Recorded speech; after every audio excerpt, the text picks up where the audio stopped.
Welcome to our first lecture, okay, on this module TIC2401. Okay. Okay, so I know the background lighting is a bit bad. Okay, so I will try to make it a better by next class. Okay, so let me introduce myself. My name is Mr. Ravi. Okay, I'll be teaching this module for y'all. This is the third batch. I mean, y'all are the third batch of students that I'm teaching this. All right. Um, so let me get started first with giving you the overview of the module. All right. As of current numbers, I supposed to have 63 students registered for this module. Okay, so I think we have about 46 students already in. Okay, so let me share with you the overview first. All right, and what this module is about, what you're going to be doing or learning. All right, and then that will help you to better understand what is coming. Okay, and as what I mentioned in my announcement as well, all the classes will be recorded, all right, and uploaded within 2 to 3 days. Okay, after I do some editing and so on. Okay, so even if you're unable to join any of the classes due to your work or family commitments, no issues. Okay, you can always watch the recordings after that. Okay, so let me share the screen first. Okay, and go through the first set of slides. Okay. Okay. So so firstly, welcome back to this new semester.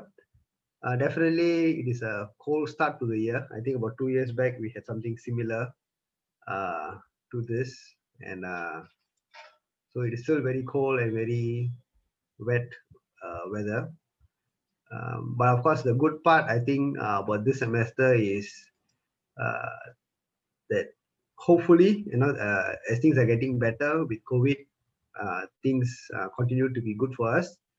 Last semester was definitely a very challenging one for us. Every week we were just waiting to see what new announcement will come and what new measures NUS will take and so on. And I think we were all hoping to get through to the end of the semester, but it just did not happen. Right, we went into lockdown. Okay, so so the last batch of students who did this uh, had things a bit different.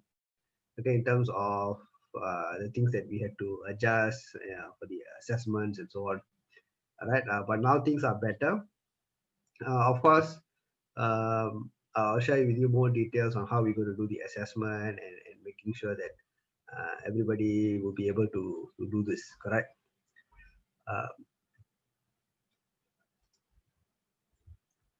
Okay, so let me go through this. I will talk a bit about myself, some of the admin matters, okay, in terms of the course and the materials and so on, okay, and then we will go on to the actual class proper.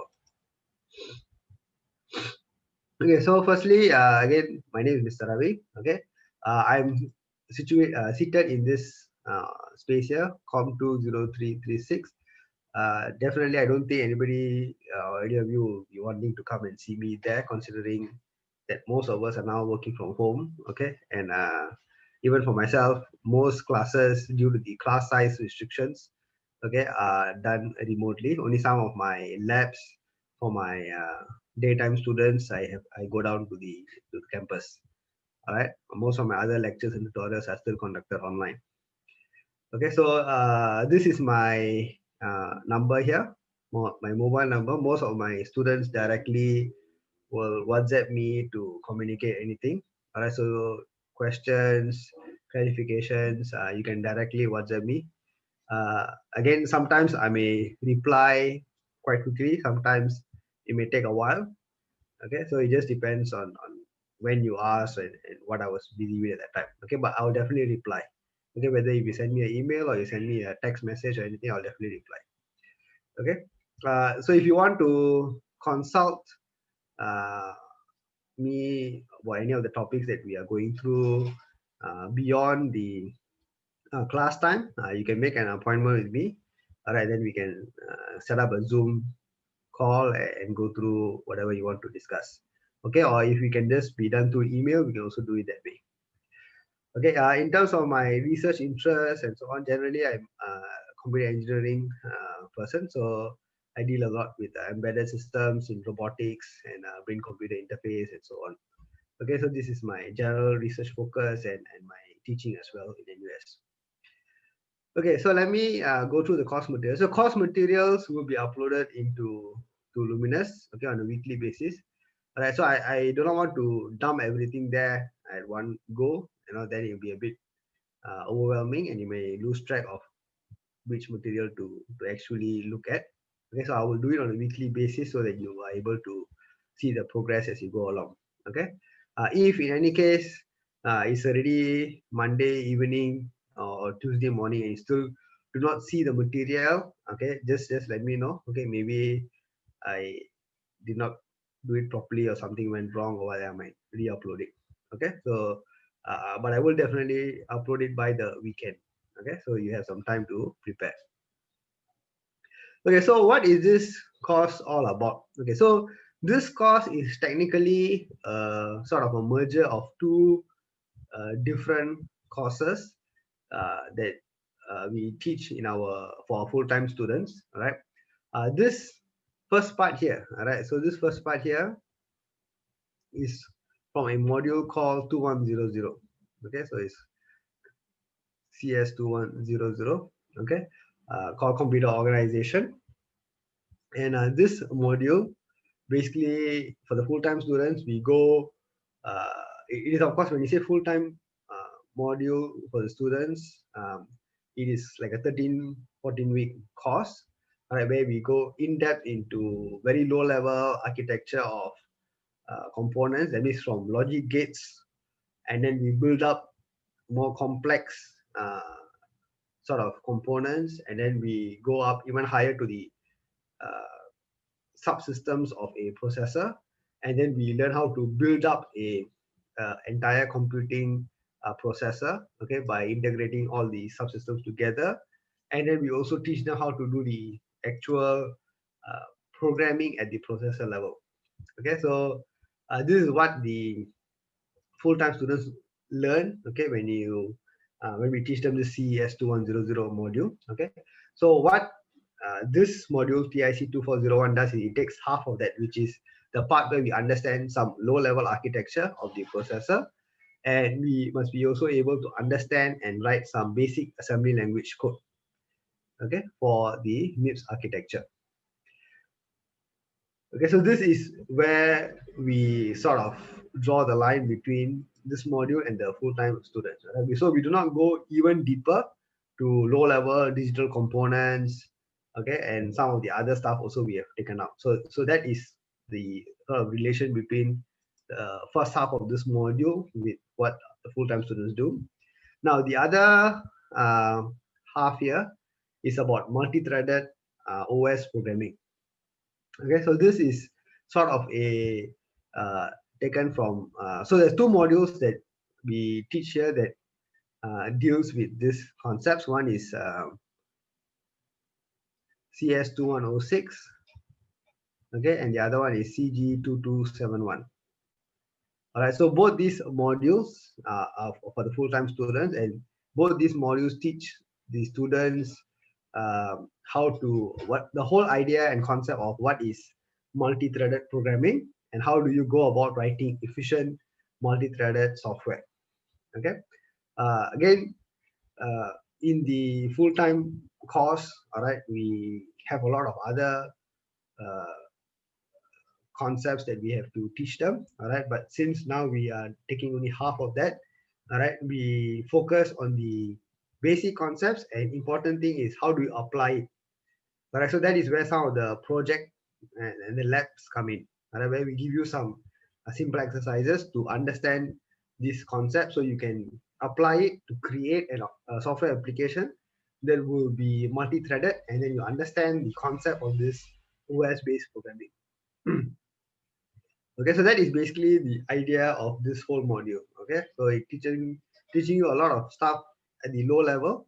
Okay, that means to understand exactly how computing systems work at the processor level architecture, and at the higher end, uh, how do you design multi-threaded application software for a specific purpose.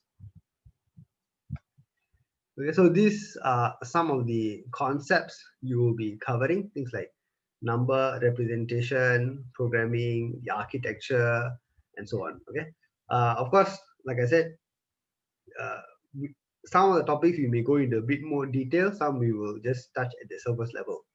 Okay, so we will go through along the way, and then we will see how the class progresses. Okay, so in terms of assessments, is fairly easy and straightforward. Okay, labs 30%. Okay, so when we say labs, basically, what do you have? You have 2 lab assignments. Okay, so you have 2 lab assignments here. Okay, which will contribute to 30% of the weightage. Okay, then you have a term paper. So this term paper is actually to replace your midterm exam. Okay, so I hope that is a good news for you all. Okay, the reason why I'm okay, so this is basically something I started last semester. I mean for the last batch of students, because with the current situation, things are always very dynamic. All right, and firstly, we can't have a physical midterm examination. All right, it's quite a challenge, and to do it online, even though we can arrange and get it done, I think the challenge is always that since all of you are working adults with family and other work commitments, it will always be difficult to get everybody to come together at a common time. Okay, even though we have this class timing, I'm sure many times you will not be able to attend the class as well because of your other commitments, and you have to catch up later on, okay, by looking at the videos. All right, so that is why, to make it easier for yourself and for me, I will replace the midterm sort of test. Okay, so instead of an actual test, we will have it as a term paper. So it will be like another sort of take home assignment, all right, where you work on your own, okay, and then you submit a report at the end. Okay, so the only thing where you have like a formal setting is the final exam. Okay, so that will be 50% weightage. All right, for now, this is the current plan that I have. There will be closed book with A4 reference sheet. Again, things may change. All right, all right. We are hoping, of course, things may get better. All right, and we may possibly have the final exam on campus itself. Okay, so that is something that we are all hoping for. Okay, I'm not sure the students are hoping for that, but the staff are hoping for that.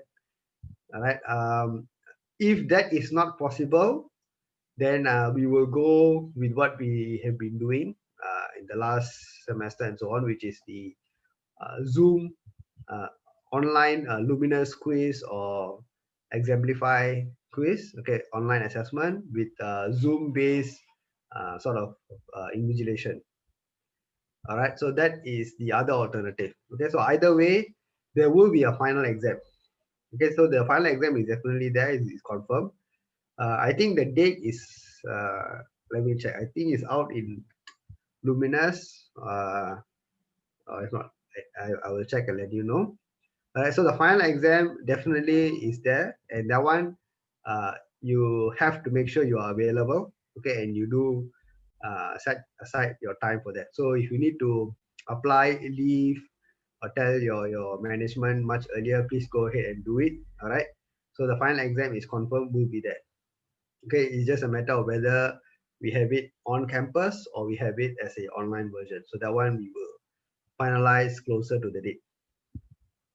All right, so that's the only, like I said, formal exam or assessment you need to do. The rest are more of take-home work, which you can work at your own pace. All right.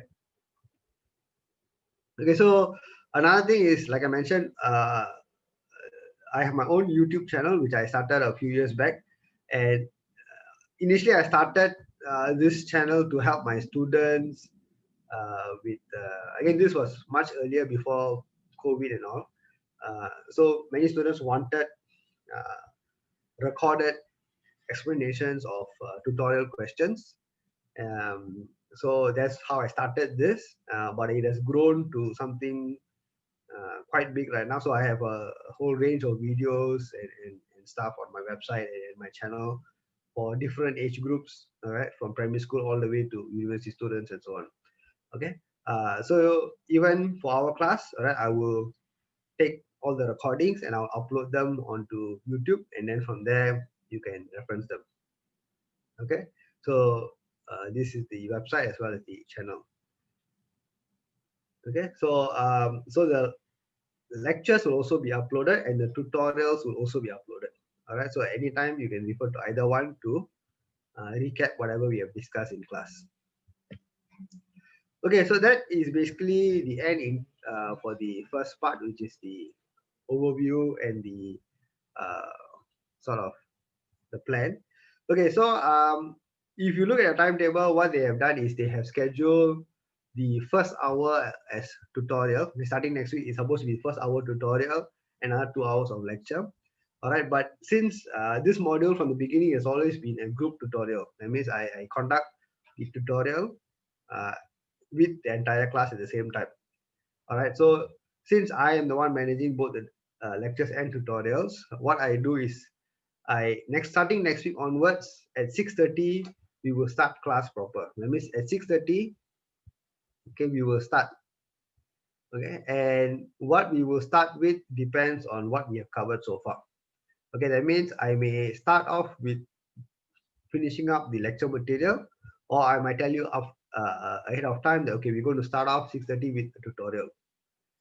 Okay, so whatever is the case, 6:30, everybody, whoever is joining in should come in, and I will start, and I will tell you upfront through the announcements whether I'm going to start off with some tutorial questions or we're going to carry on with the lecture first. And sometimes I will start with the lecture, okay, and then we have a break, and then after the break we may come back and then do tutorial questions. Okay, so it will be interleaved. Okay, tutorials and lectures will be interleaved. Okay, the labs, okay, basically what I will do is I will give you all the material, okay, to go and with the instructions on how to install, how to get started. Okay, and after that I will do some demo in the class itself. All right, and then you can sort of follow up on your own to finish up the lab assignments. All right, so we will get to that at a later time, and then I will sort of explain that in more detail. All right, so for now, does anybody have any questions that y'all want to ask or clarify? Just so let me just also check on the okay, in terms of the timetable, I just saw on Luminous, okay, that they have put up this the Wednesday 5th May 9 to 11. Okay, so according to the Luminous, this is the current examination schedule. Okay, so those of you who definitely need to make arrangements at your work or whatever, just make sure that you block off these dates.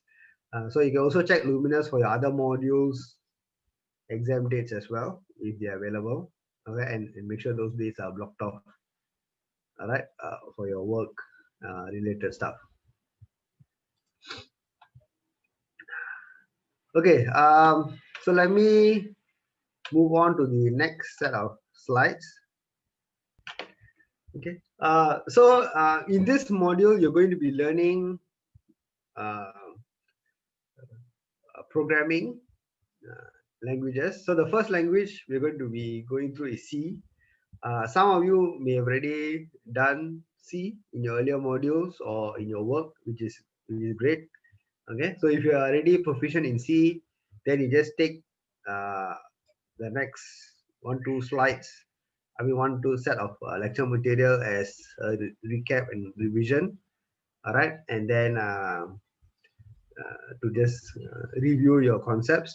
For those of you who have not done C or maybe have forgotten a bit, then you take it as a good starting point. After we learn C, we are going to go on to assembly language. So assembly language is the lower level language where we get to write software that closely matches the hardware of the processor. All right. So those are the two languages you're going to be learning in the first half. In the second half, in the multi-threaded programming or OS programming is also going to be C based. All right. So C is going to be heavily used in this module. All right. So in lecture 2 especially, we are going to be uh, giving you a very uh, uh, sort of compressed course on C, okay, where everything that you need to know in terms of the basics is done inside that one lecture. Again, it might be overwhelming, all right, but if you have some practice and so on, it will be a bit easy for you, okay, or you've already done C before, then you take it as a revision. Okay, so in this lecture 1, okay, we're just going to have an overview of what are the different types of languages, okay, and why we want to learn C and assembly, okay, in this module. Okay, so in terms of programming languages, okay, most of you have learned quite a few, either in NUS or even on your own in your work and so on.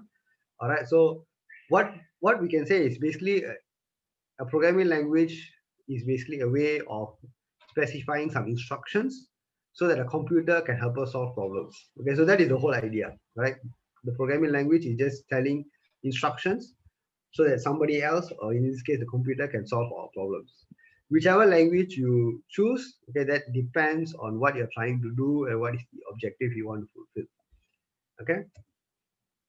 So if you look at these three sets of three blocks over here, okay, you can see that in the first block, what you have is a very high level program.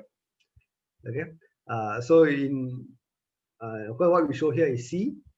You can write something similar in Java or in Python or any other programming language. Okay, so this is a high level programming language. Why we say high level? Because we deal with variables, we deal with the logic, correct? Without understanding or thinking too much about the lower level hardware or the architecture. Okay, so if I take this piece of code, okay, that I see over here, okay, and I run it on one machine today, I can recompile the same code for another machine at a later time. Okay, and rightfully, okay, everything should still work.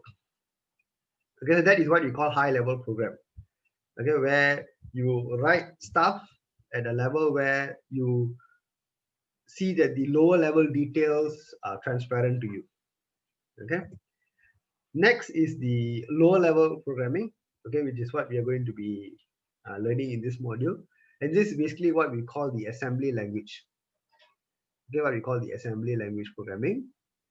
And if you see down here, in assembly language programming, we are also implementing logic, okay, but we are implementing logic at a level that is closely resembles the hardware we are dealing with.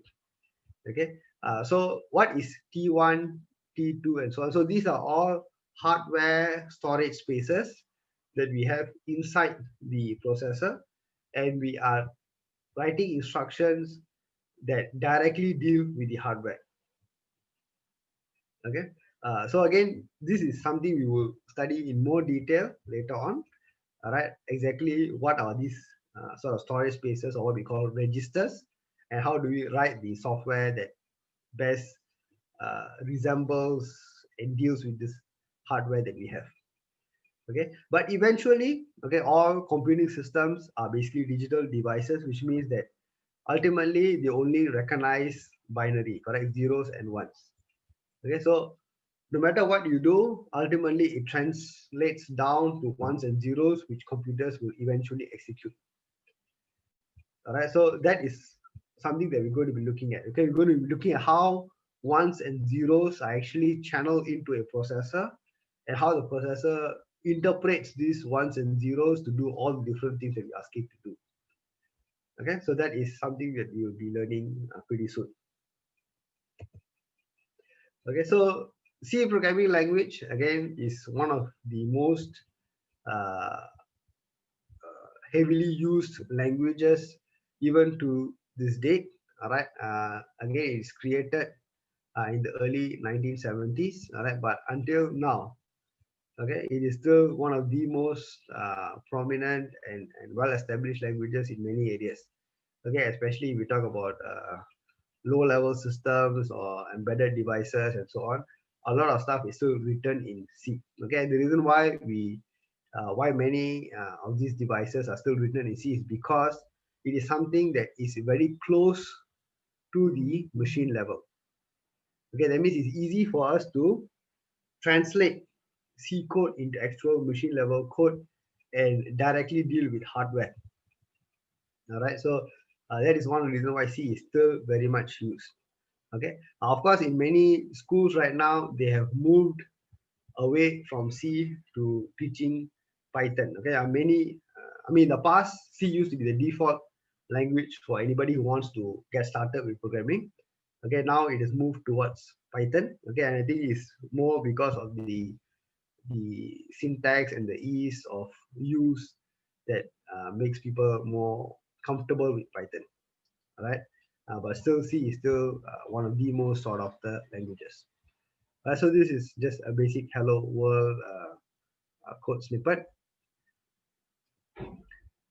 Okay, so when you write a C program, basically what you're doing is you are having a source code, okay, which is your C file, and then you have object code and executable code. So how do you relate to it?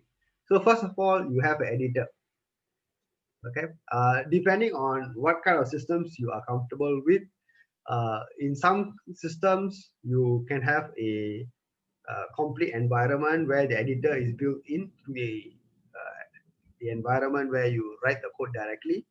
All right, and that gives you your source code, and then you compile it. Okay, if you are dealing with a Linux based system, okay, you have command lines to tell the system to compile the code.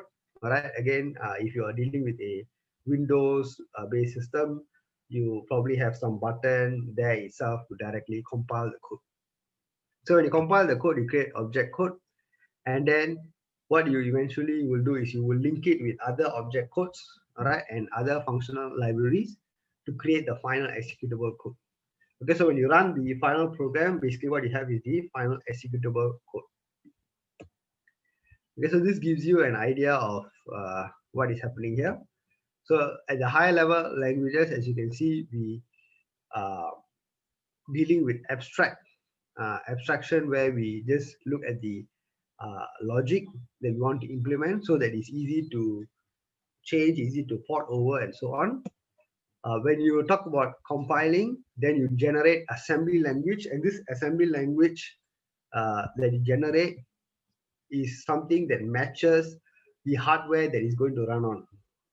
Okay, so if I take the same C code, okay, if I take the same C code, okay, and if I were to compile it, and I say I want to compile it for a Intel processor, okay, I will generate a particular set of assembly language code.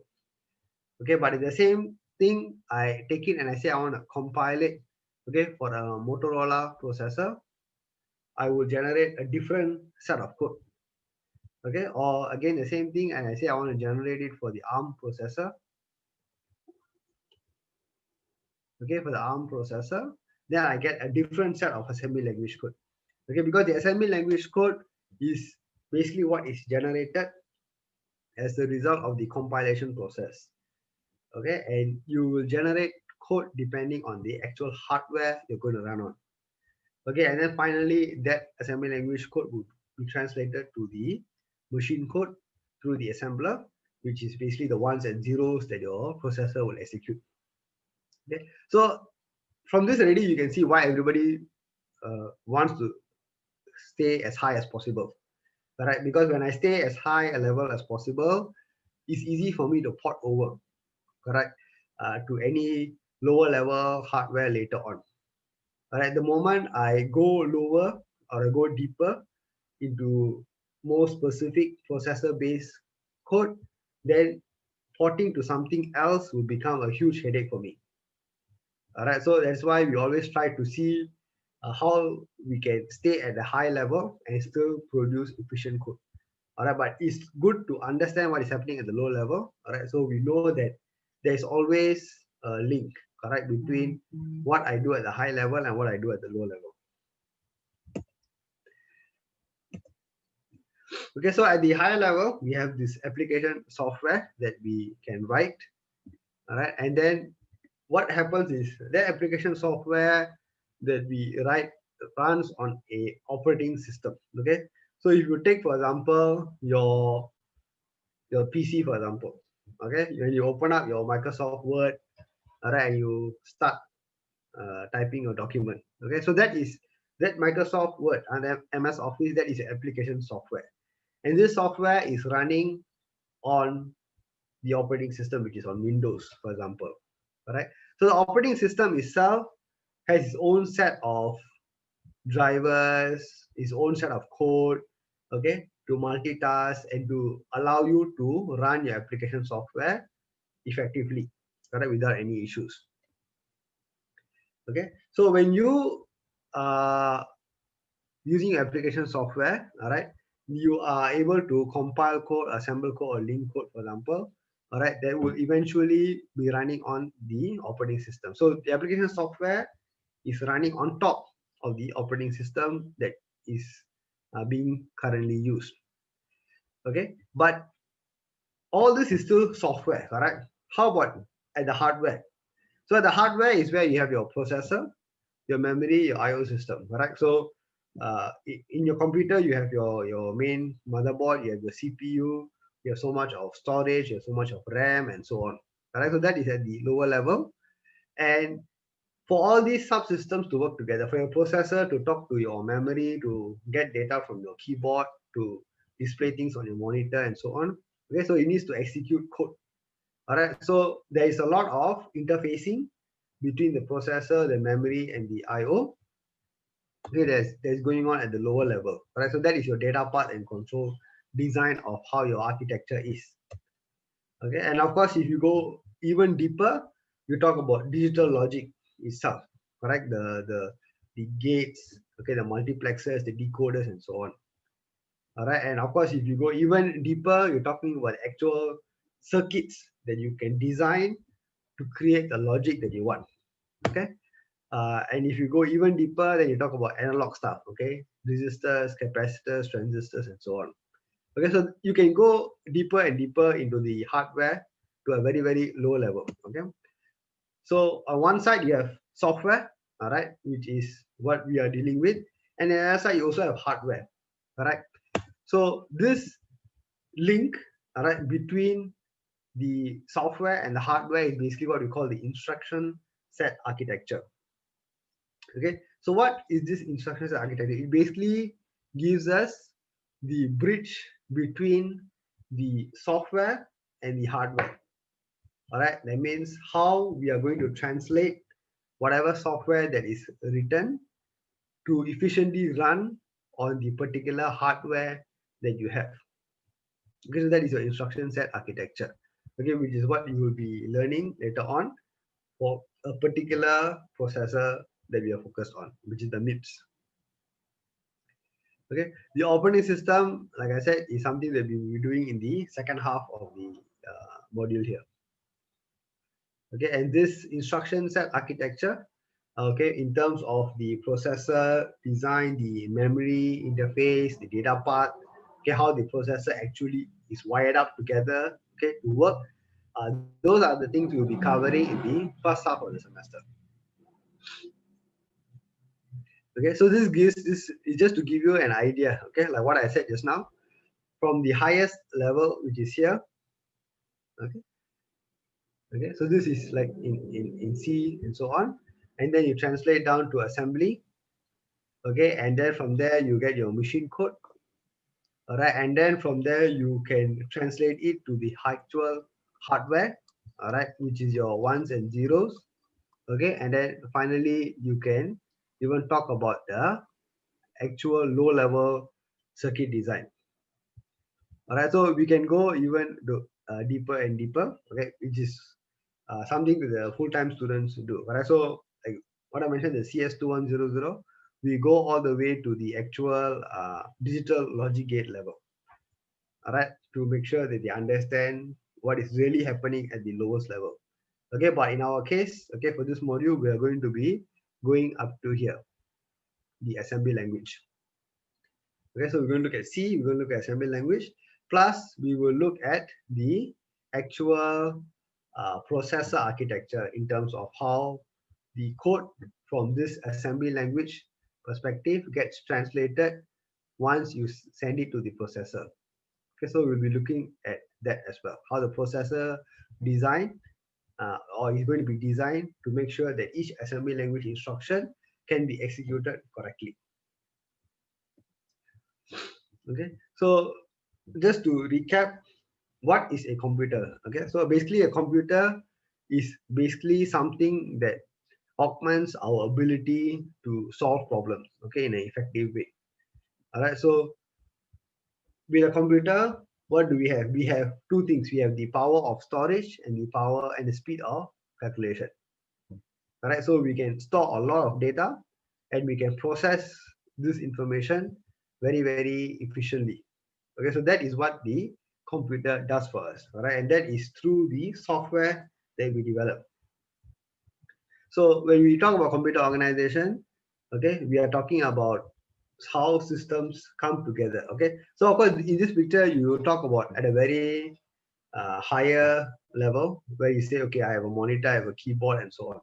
All right, but effectively, this idea that I have a processor, I have a memory, I have input, output, and so on, can be replicated as you go deeper. Right. So if you say inside the processor itself, or inside the motherboard of a computing system, you also have a processor, you have memory, you have input, output devices, and so on.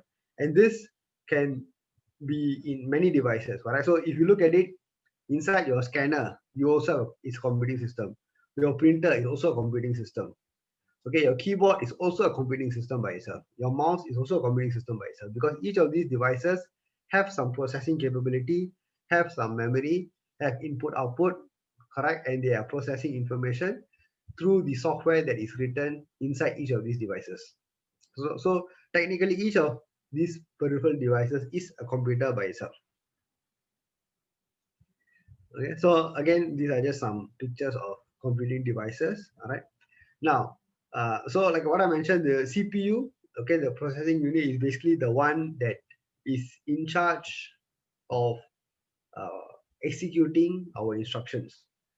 All right, so we are going to be looking into exactly how this is happening. Right, that means when I say I write a piece of instruction, how does it translate into something that the processor is able to understand and do it? Okay, because we know that at the lowest level, it comes down to ones and zeros. Correct. So ones and zeros or binary strings are the ones that are effectively interpreted by the processor to carry out some instruction for us. So how does this actually happen? Okay, so that is what we're going to be looking at.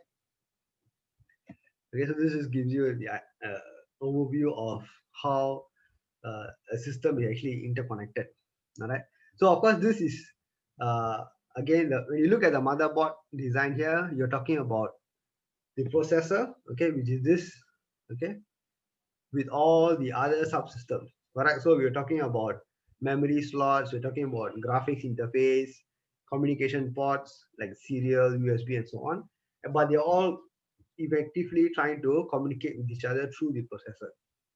But if you look inside the processor itself, okay, you see that again there are a lot of subsystems. All right, so you have your control block, okay, you have things like your cache for your instructions and data, okay, you have a pathway for integer calculations and so on, and you have many other things, okay, which you are going to be looking at. So inside the chip itself, I mean the actual processor itself, there is a high level architecture on how these subsystems are all interconnected. All right, and then from there, we are going to be understanding how the ones and zeros are actually going to be executed. All right, so that is the things we're going to be looking at in this module. Okay, so a central processing unit, okay, has three parts to it generally. One thing, the main thing is basically what you call the ALU, which is the arithmetic and logical unit. In this ALU is basically the one that gives you the ability to do the computation. Okay, whenever you want to do addition, subtraction, shift data here, shift data to the right, to the left, and so on, all of that is the ALU. All right.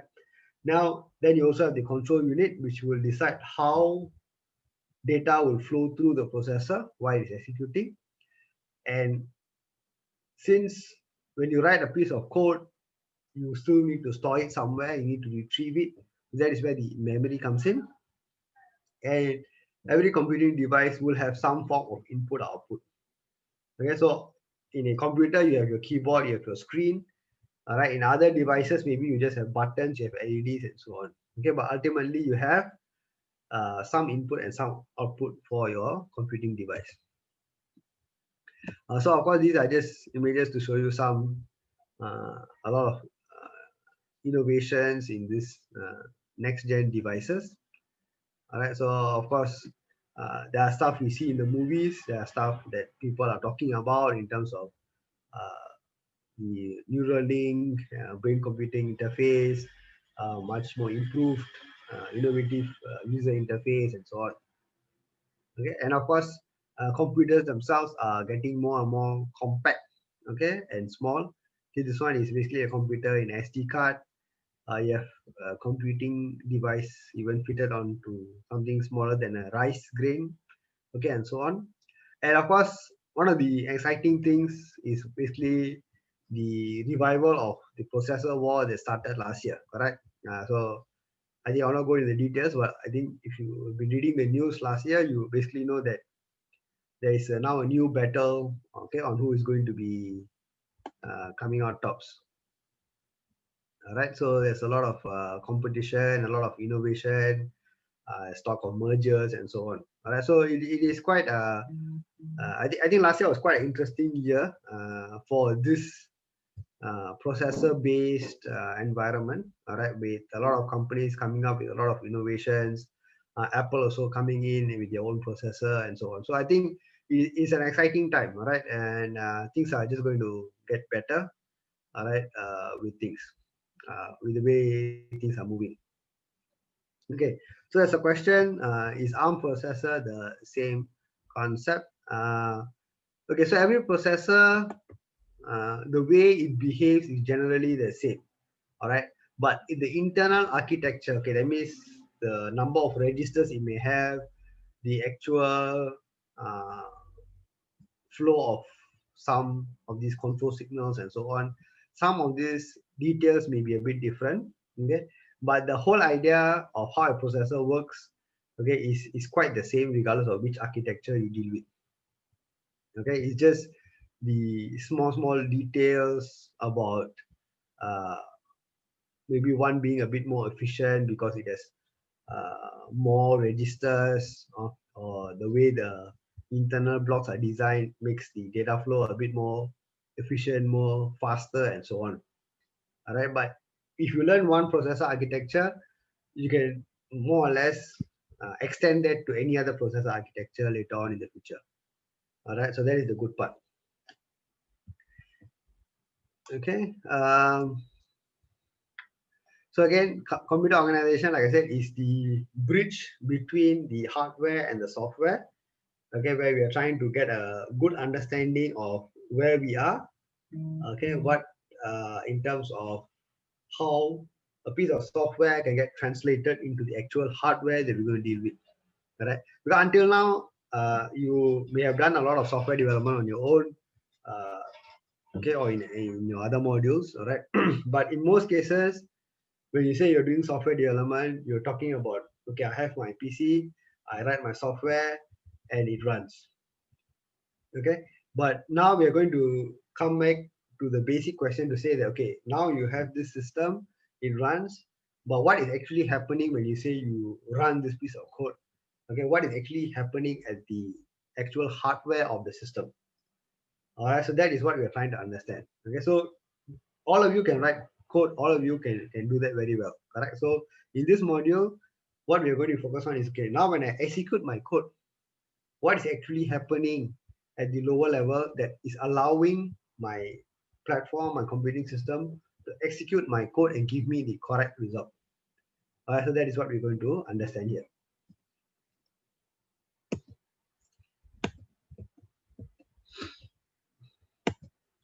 Okay, so and I think this is definitely something important. I mean, to be frank, the this knowledge on assembly language and processor architecture and so on, uh, there's a high chance you may not need to use it in other modules, all right, but it's always good to know that this is what is happening, correct? So it's important knowledge, all right, something that will give you this additional edge, all right, because after you do this module and you understand how these things work, you will have a better appreciation of why we need to make sure that the hardware choices should match the software or what we're trying to achieve. Okay, many times we focus a lot on the software, uh, and as long as it runs on the hardware, it's fine. Okay, but if the same software, maybe if the hardware were to be different, or if the software was written to better match the hardware, then you may have been able to produce a much better system. All right, so that is the that gap we want to make sure we fill in this module. All right. Okay, so that brings us to the end of this uh, slides.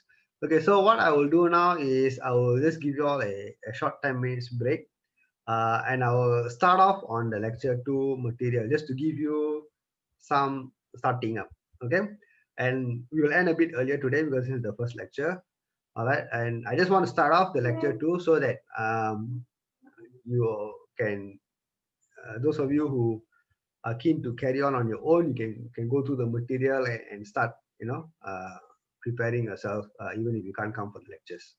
Okay, so we'll just have a short 10 minutes break. Now it's 8:20. I'll see you back here at 8:30, and then what I will do is I will go through the I'll start off with the lecture 2 material. Okay, and we should be able to end a bit earlier by around by 9 p.m. Okay, so I will see you at 8:30. Thank you. Okay, so welcome back. Okay, so let me just uh, get started with the next set of slides. Okay, and after we cover some, then we can call it a day.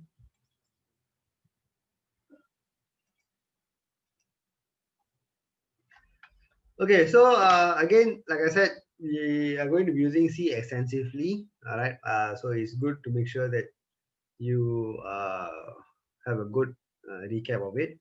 So for those who have already done C, either you did CS 1010 or some other module where you have already exposure to C, that is good.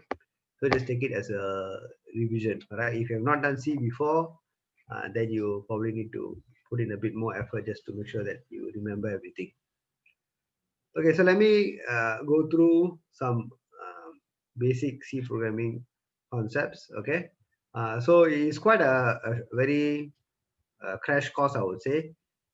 We just want to cover a lot of things in terms of the basic structure and the different ways in which you can write a C program, and then you need to probably put in some time on your own just to make sure you are able to practice and get the hang of it. Okay, so as you can see, we are going to go through everything from variables to input output to computing to if else loops and so on. Okay, so everything is going to be covered in this one set of slides. Okay, just to give you a very quick condensed review of it. Okay, so basically, again, C, like what I mentioned just now, is still one of the most popular languages out there. All right, for writing software that closely matches the hardware. All right, and so the process towards writing your C program has three parts to it. First, you edit it, that means you write it. Okay, in terms of writing your C file. Okay, and then you save it, and after that you compile it. All right. So after you compile it, you get the executable code, and then finally you can or if you cannot compile. So if you cannot compile, that means there's a compilation error. That is usually when you have some syntax mistakes. Okay, syntax is basically the rules that you need to follow, right? So every programming language has rules, right, on where I should put a colon or a semicolon, where I should put a comma or or curly braces or normal square bracket and things like that.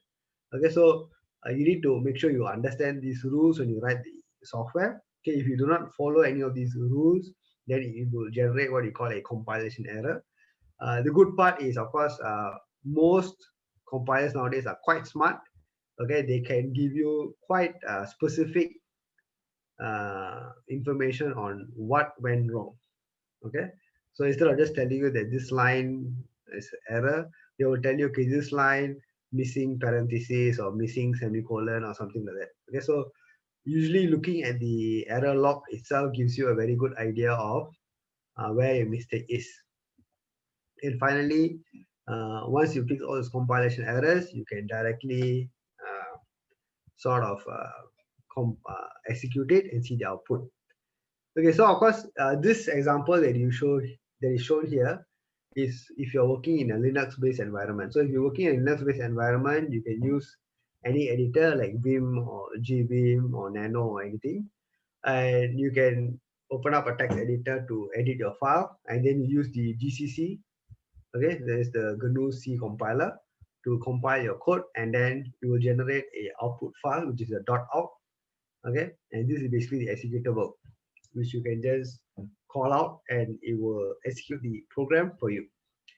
Okay, so this is for those of you who are maybe working with a Linux environment or want to carry on with the Linux environment. For our module, that is not necessary. As long as you can write C program and get it to work, that is more than enough. Okay, so if you think that you don't quite want to go in the Linux direction, you want to stick with something simple and more straightforward, you can use any C based development environment. Okay, I mean, there are many development environments out there that are free and easy to use. Okay, one that is quite popular for so many years is what you call a dev C++ environment. Okay, so this dev C++ is a free IDE you can download, you can install, and you can start writing C code quite quickly. Okay, without any licensing or anything like that. The other one is, let me just show you here.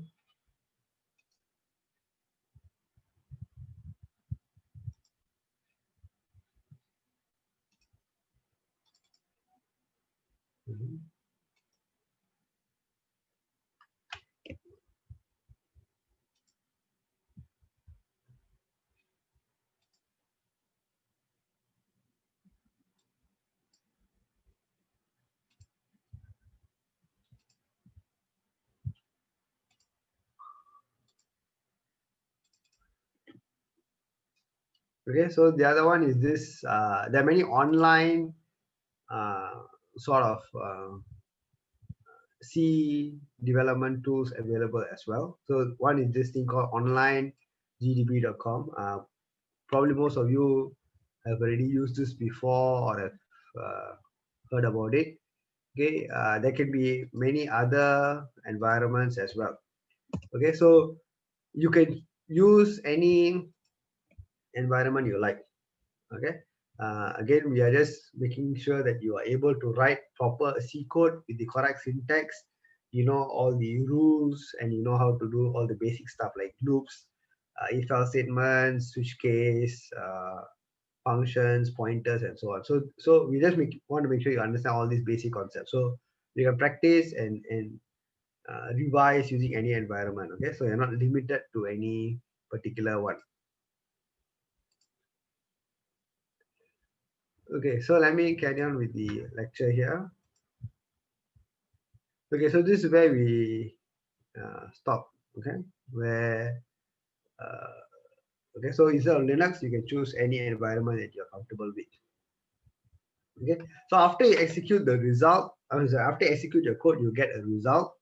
Okay, if your result is not correct, okay, that means something is not quite correct with the printout, the value, and so on. Then you need to go back to your actual code, source code, and you need to look at what could have gone wrong. Okay, so in general form, a C program has starts off with preprocessor directives. Then you have your main. The starting point of any C program is always main. All right, and then you have declaration of variables followed by statements. So the variables are basically elements where you can store information, and the executable statements are basically the statements or the computational activities you want your computer to do. Okay, generally we say it is consisting of three parts. One is you get the data, you perform the computation, and then you output the data. Okay, so the input output in a general computing system, you can say you have buttons or you have a keyboard and so on. Output could be your computer screen, could be your LED, could be a bulb, could be a fan, could be anything. Okay, so this basically is giving you just a nice overview of what how a C program looks like. Okay, so in this sample run, basically what you will get is you're asking the user to enter the distance in miles, and your program is supposed to capture this user input and automatically convert that into kilometers. Okay, now let's look at this in detail. Okay, step by step. So the first thing is in C, uh, every instruction, okay, every statement has to terminate with a semicolon. Okay, so here you can see here, okay, you need a semicolon. So as you can see, when I do a printf, I end with a semicolon. When I do a scanf, I end with a semicolon. Okay, here this is considered a single line, even though you sort of press enter. Okay, you go to the next line, it is still considered part of the first line. Okay, so the semicolon here is for the whole line over here. All right. So the first one is preprocessor directives, like what we mentioned. So when you say preprocessor directives, basically there are two things. So the first thing is the inclusion of any other additional header files. All right. Um, so in any programming language, you will generally make use of built-in utilities or built-in functions already given to us. Okay. So in this C program, for example, whenever you want to print something on the computer screen, use the printf. Whenever you want to capture any user input, you use scanf. All right, but these actual functions, printf and scanf, are already given to us as part of the library files, which you can access by including the necessary headers. Okay, so this stdio actually stands for standard IO, standard input output. Okay, so when I include this stdio header file, I am saying that I want to sort of leverage on the existing library functions that already allow me to perform input and output. Okay, so the output is the printf, the input is the scanf. Okay, so that is the preprocessor directive. The other preprocessor directive that you will commonly use is what we call the hex define function, or hex define preprocessor directive, which basically allows us to assign a name to any particular fixed value. Okay, and why this is important is in cases where you're dealing with constants. Okay, it's good to declare them as preprocessor directives and then just use the name in your code. All right, so two things. Firstly, you do not need to keep on typing that same value again and again, correct? So in this case, 1.609, I don't need to keep on typing it again and again, okay, in my code. And secondly is, since I use a name, okay, to represent it in my code, subsequently, if I decide to change anything, so for example, later on you say, okay, I don't need 3 decimal place, I only want 2 decimal place. I don't need to go and change it everywhere else. I can just change it in this place to 1.61. All right, and automatically it gets updated the next time I compile the code in all the places where this particular uh, constant was used. Okay, so that is the advantage of using the constant directive. Okay. The next is there are reserved keywords that you need to be aware of. So in most compilers or most development environments, you will see that these reserved keywords will usually show up in a different color. All right, and that sort of automatically tells you that these are words that you cannot use for other purposes. Okay, they are already reserved by the programming environment for specific use cases. Okay, so int or integer or float, these are basically keywords to declare variables. Same for void, that means there is nothing or no parameter you're passing in. These two values, miles and kilometers, these are basically what we call variables. Variables are basically, you can think of them as storage boxes, correct? That means they are there to hold information for you, and you can put in whatever information that you want depending on the type of box that you create. So when I say float miles, comma kilometer, that means I am saying that I am creating two storage boxes which can hold float values. Float values basically are used for values with decimal points. All right. If there are no decimal points, only integers, then you use int. Int is integer keyword. All right. Then, of course, one of the good programming practices always is to include comments in your code.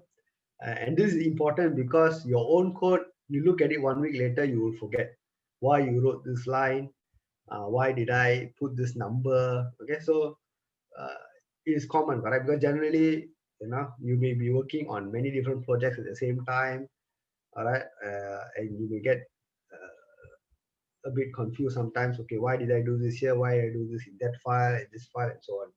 So writing comments is not only to remind yourself, but also to remind or to update the next person who may be carrying on your work. Okay, because in an organization, okay, you may work on this project, okay, but before it may complete, you may transfer to another team, all right, or somebody else might take over your work because you are going to do something else. So the person who takes over would need to make sure that they have a clear understanding of what you have done and why you have done it. Okay, so comments are important. So there are two types of comments in C. Uh, if you use the double slash uh, approach, that is comment on a single line. All right. The other one is multi-line comments, which is slash start with slash star and end with star slash. You can also use this for a single line comment. All right. So it's up to you. Okay. Either way is fine. Okay. Printf and scanf, like I said, these are library functions already given to us. All right. Besides library functions, you will also learn how to create your own functions for you to use, okay, for whatever that you want to compute and output. Okay. Then there are special symbols that are used for computation. For example, equal sign is basically a symbol that takes whatever is on the right hand side of the equal, does the computation and takes the value and puts it to the left hand side. Okay, this asterisk is basically used in a few different contexts. A few different types of situations. In this situation here, this is a multiply operation. Okay, because I'm taking one variable multiply another variable. In other examples later on, we will see this star or this asterisk here could also represent the or could also be used in the situation where your variable is a pointer, okay, and that can be used to point to the value in a memory location. Okay, so we will look at that at a later time. Okay, so basically what is happening in the computer memory? All right. So as far as we are concerned, in this module, we are looking at this architecture called the von Neumann architecture. And in this architecture, we say that there is a unified memory for instruction and data. All right. So instruction and data are both stored in the same sort of memory block. Okay. So the first step is we have two variables, miles and kilometers. Okay. So if I go back here, we have declared two variables here, miles and kilometers. Now, as you can see, when we wrote this line, float miles, comma kilometers, we did not put in any initial value. Okay, so when we do not put in any initial value, okay, we do not know what is the value that is inside these variables.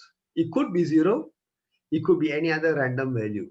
Okay, so we cannot assume that it is 0.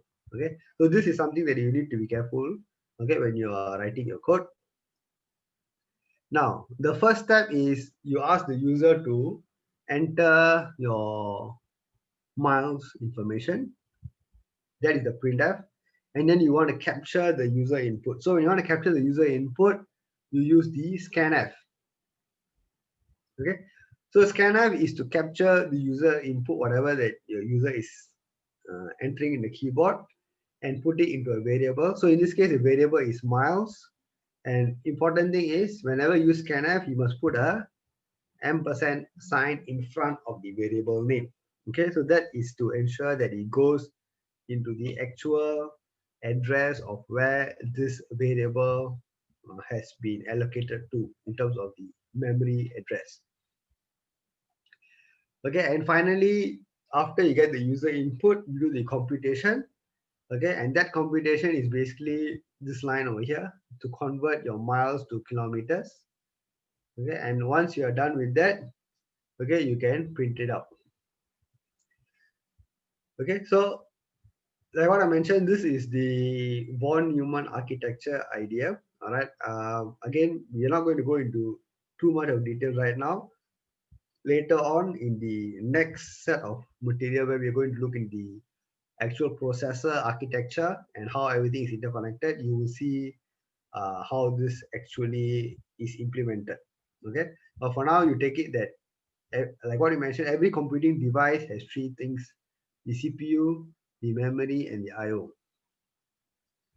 All right, and what we are going to understand is how does everything come together to get it to work. All right. So again, that is the next set of slides. For now, this set of slides is focused on the C programming. So the first thing is variable. Like what I mentioned, variable is basically a storage space. Okay. When I say float miles, float kilometers, and I compile the code, okay, what actually happens? Your compiler, okay, will look at the amount of free memory that it has. So you will look at your RAM space, and in all the memory spaces that you have, okay, it will randomly assign one memory location, okay, and say that this is miles. Okay, and it may assign another memory location and say this is kilometers. So these are the two variables that you have declared, which means that when I compile the code, it is the compiler's responsibility to give me two memory locations that can hold this information for me. So each memory location also has an address associated with it. All right. This concept of address is basically where is this? Okay, it is just like if I say give me two storage boxes, you must know where these two storage boxes are, correct? Am I going to place it in the room? Am I going to place it in the hall? I'm going to place it somewhere else, correct? Because only if you know where these boxes are located, I can go and put things there. I can go and take things from there. So similarly, when I say float miles, kilometers, I am creating two storage boxes in some memory. So I need to know exactly where is this memory address so that later on, when I need to access this information or put data inside, I know where to go to. All right. Now, when you declare a variable, you may also again, float is just one type. You can also declare it as other data types like int or char. Char is also character. All right, so it all depends on how big data you want. All right, so that is basically data type. Another thing, like what I mentioned just now, is without initialization, the variable contains unknown value. Okay, it cannot be assumed to be 0. Okay, so again, if you look at this code, as you can see, I declared a variable count. Okay, and I did a count equals count plus 12. So what is the final value of count? Okay, you may get it to be 12. Okay, you may not. So you do not know. But what is important is, generally, like I said, most compilers are quite smart. Okay, so they will be able to give you some warning. Okay, so when you do compilation, there are two things you need to look out for. One is, of course, compile error. Compile error, you don't have a choice, you have to fix it. But the other thing is warning. Okay, so warnings give you some indication that something is not quite right, but it will still allow you to run your code. Do not ignore those warnings. Okay, just because you can compile and you can run, sometimes we tend to ignore warnings. Okay, but it's always good to just have a look and see what is this warning about. Okay, because sometimes it can actually prevent you or can prevent a lot of headache for you. Okay, because you forgot to do something. All right, and if you had fixed it, maybe you could have solved the problem a lot earlier. Okay, so it's always good to just have a look at the warning to understand, is it something that you need to fix right now. Okay, again, this is all these Linux based commands. You're not required to use Linux. You can use any environment that you are comfortable with. Okay, in some cases you may also have redundant initialization. Okay, that means you declare, okay, you initialize to 0, but straight away you put in a new value, so it makes no sense. Okay, because since you already are going to put in a value of 1 2 3, you could have just straight away put 1 2 3 over here as well. Okay, from the beginning, then you don't have a second line. All right, then in this box here, you declare, but immediately after that you ask the user to input a value. All right, so again, this is redundant because you know that you are going to get the user to input a value anyway. Correct. Okay, so you always need to be mindful of what are you trying to do and what is your program flow or program logic.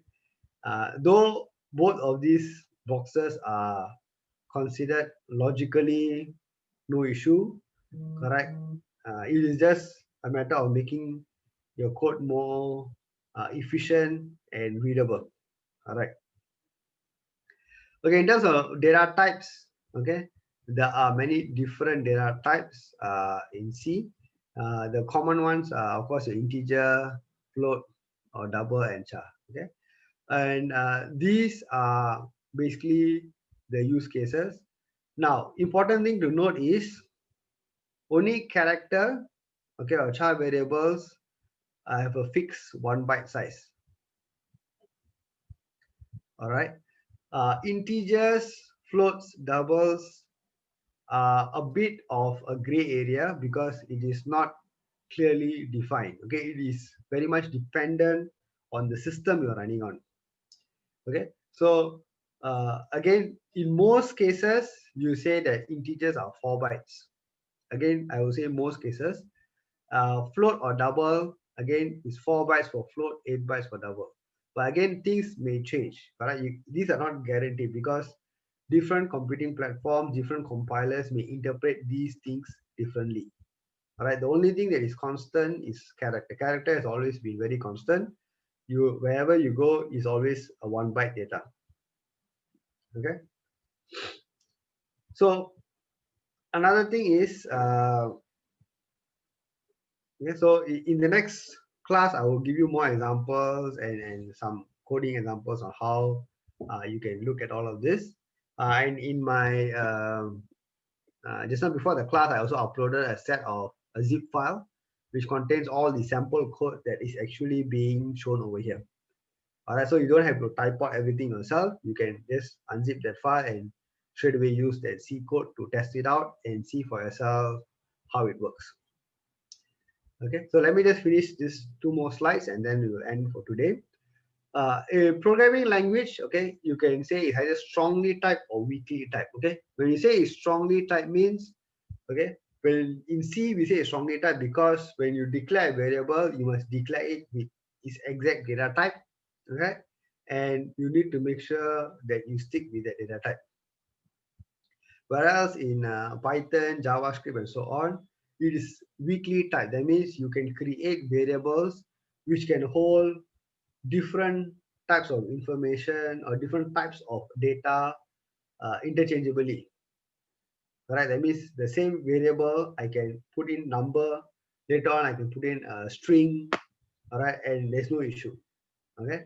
Whereas C is very strongly typed, so you need to make sure you declare with the correct data type. It does provide some flexibility to momentarily change or alter the way we look at the data, and that is done by what we call casting. Okay, so we will see that probably next week. So casting allows us to momentarily view the data in a different form. That means I can, for that particular instruction, I can view the integer as a float. Okay, if I want to do some uh, uh, computation that involves decimal points and so on. All right. So this is the code that you can try out on your own. Okay, so you can use this keyword called size of. Okay, and this size of gives you an idea of the type of uh, what do you say, or the number of bytes that is allocated to each type of data within that system. Okay, so let me just run this particular code on my the online GDB here just to show you. Okay, so basically here I'm going to run. Okay, so again, the same thing right now, if I were to run it on different computing systems, I will probably get different results. Okay, so when you run it, you may get similar results, you may get different results. Okay, so this online JDB, basically you can just straight away type in your code. Okay, select your programming language over here, C, and then you can click on run. Okay, it will compile and it will give you some warnings here. Okay, okay, okay. So I will not look at the warnings now, but basically you can see here that integer is given as 4 bytes, float is 4 bytes, double is 8 bytes, and character is 1 byte. Okay, so that is basically the size of the variables allocated for my system over here.